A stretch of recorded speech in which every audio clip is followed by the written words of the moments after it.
जय हिंद एवरीवन, स्वागत है आपका वी नेशन ट्रिपल वन के एक नए एपिसोड में जहां आपके लिए लेकर आते हैं इंडियन डिफेंस की प्रमुख अपडेट्स को सबसे पहले।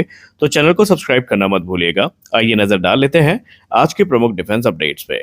दोस्तों, कल्पना कीजिए कि भारतीय वायुसेना के पास एक ऐसा लड़ाकू विमान है जो दुश्मन के रडार से लगभग अदृश्य है, जो सुपरसोनिक गति से उड़ते हुए दुश्मन के इलाके में घुसकर हमला कर सकता है, जो आर्टिफिशियल इंटेलिजेंस, सेंसर फ्यूजन, अत्याधुनिक हथियारों से लैस है, और सबसे बड़ी बात कि वो पूरी तरीके से भारत में ही विकसित किया गया है।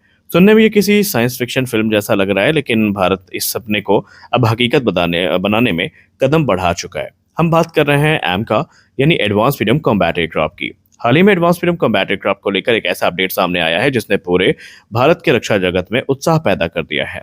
अब पहली बार इस महत्वाकांक्षी कार्यक्रम की विस्तृत टाइमलाइन सामने आ चुकी है। तो आखिरकार एमका कब उड़ान भरेगा, कितने प्रोटोटाइप बनाए जाएंगे, और कब तक भारतीय वायुसेना का हिस्सा ये बनेगा, और क्यों इसे भारत का सबसे महत्वपूर्ण रक्षा प्रोजेक्ट कहा जा रहा है, और क्यों SU-57 के लिए भी खतरा बन जाएगा, इस पे हम बात करेंगे। चलिए शुरू करते हैं। देखिए, एमका भारत का पहला 5th जनरेशन स्टेल्थ फाइटर है जिसे आडा और DRDO मिलकर विकसित कर रहे हैं। ये विमान भविष्य में भारतीय वायुसेना की रीढ़ बनने वाला है। इसमें मिलने वाली क्षमताओं की बात करें तो यहाँ हमें stealth design, internal weapon bays, super cruise capability, AESA radar, sensor fusion, electronic warfare system, network centric warfare capability भी मिलने वाली है। यानी ये सिर्फ एक विमान नहीं बल्कि एक पूरा उड़ता हुआ हाईटेक युद्ध मंच होगा। अब भारत को एमका की जरूरत क्यों है? आज की दुनिया तेजी से 5वीं पीढ़ी के लड़ाकू विमानों की तरफ बढ़ रही है। अमेरिका के पास F-22 रैप्टर और F-35 लाइटनिंग 2 के साथ साथ अब टेस्टिंग में इस समय उनका जो नेक्स्ट जनरेशन फाइटर जेट है, जिसको हम एनगैट के नाम से जानते हैं, ये भी ऑलमोस्ट उपलब्ध है। और चीन के पास J-20 है, और जो उनका 6th जनरेशन फाइटर एयरक्राफ्ट है, ये भी अपनी उड़ान को पूरा कर चुका है। रूस के पास SU-57 है और एक संभावित 6th जन फाइटर प्रोग्राम है जिस पर वो काम कर रहे हैं। लेकिन भारत अभी तक विदेशी विमानों पर ही निर्भर है। भारत की बैकबोन अभी भी सुखोई 30 MKI है, और भारत एडिशनल राफेल की तरफ जा रहा है। और हम सब भली भांति जानते हैं कि ना तो राफेल और ना ही सुखोई 30 MKI स्टेल्थ फाइटर नहीं है। निसंदेह ये काफी कैपेबल हैं, लेकिन ये स्टेल्थ फाइटर जेट में नहीं गिने जाते। तो भविष्य के युद्धों में स्टेल्थ तकनीक निर्णायक भूमिका निभाने वाली है, इसका इंडिकेशन हमको मिल चुका है। और यही कारण है कि भारत एमका पर इतना बड़ा निवेश कर रहा है। अब इस प्रोग्राम में एक बड़ा मोड़ आया है। हाल ही में रक्षा मंत्रालय ने advance medium combat aircraft mark 1 के लिए जो रिक्वेस्ट फॉर प्रपोजल है वो जारी कर दिया है। और ये सिर्फ एक कागजी प्रक्रिया नहीं है। इसका मतलब यह है कि सरकार अब इस परियोजना को तेज गति से आगे बढ़ाना चाहती है। इसमें सबसे महत्वपूर्ण बात यह है कि सरकार इस बार पुराने जो रवैये हैं उनसे आगे बढ़ करके स्पष्ट समय सीमा प्रदान कर चुकी है। यानी अब हर चरण एक निश्चित समय में पूरा करना होगा। इसकी शुरुआत होगी दिसंबर 2026 से। मान लीजिए कि एडवांस मीडियम कॉम्बैट एयरक्राफ्ट का अनुबंध यानी कॉन्ट्रैक्ट दिसंबर 2026 में साइन हो जाता है, तो यहीं से शुरू होगा भारत के सबसे महत्वाकांक्षी लड़ाकू विमान कार्यक्रम का असली सफर। पहले 3 महीने में अनुबंध के बाद केवल जो 3 महीना का समय दिया गया है उसमें डिटेल्ड प्रोजेक्ट रिपोर्ट जमा करनी होगी। इस रिपोर्ट में बताना होगा विमान के विकास, परीक्षण और निर्माण की पूरी योजना क्या होगी। यानी विमान जो है वो कैसे बनेगा, कैसे उसको हम प्रोसेस को इम्प्लीमेंट करेंगे, सब कुछ बताना होगा। यानी मार्च 2027 तक पूरा रोड मैप तैयार करना होगा। फिर 9 महीने के बाद अगला बड़ा चरण होगा उत्पादन अवसंरचना का तैयार करना। इसमें शामिल होंगे जिग्स, फिक्सचर, टूलिंग और उत्पादन लाइन यानी प्रोडक्शन लाइन।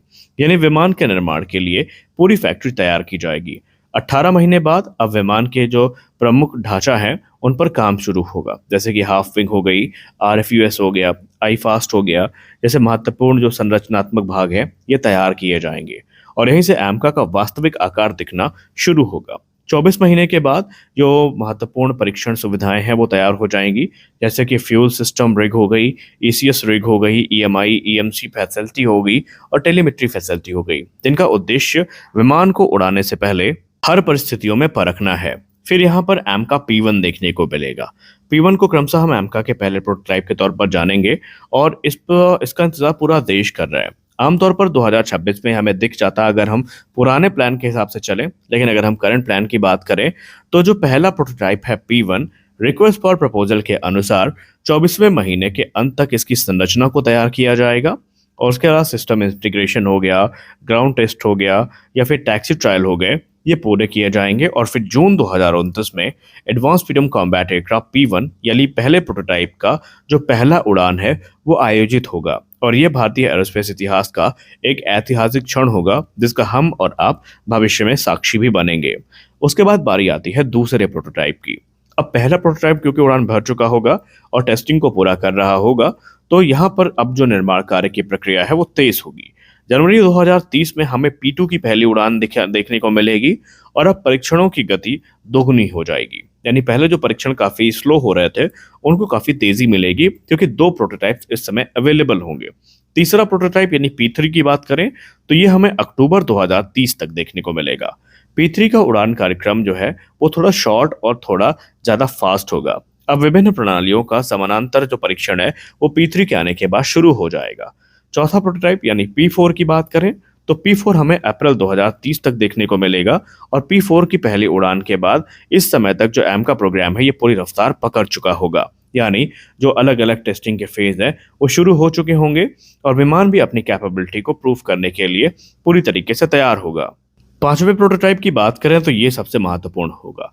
पांचवा प्रोटोटाइप हमें अप्रैल 2032 में देखने को मिलेगा और जब P5 भी उड़ान भर लेगा तो यानी सभी जो 5 प्रोटोटाइप हैं ये परीक्षण कार्यक्रम का हिस्सा बन जाएंगे और यहाँ पर एवियोनिक्स हो गई, सिस्टम इंटीग्रेशन टेस्ट हो गया और भी अलग अलग जो टेस्ट हैं, वेपन टेस्ट हो गए, ये सब आयोजित किए जाएंगे।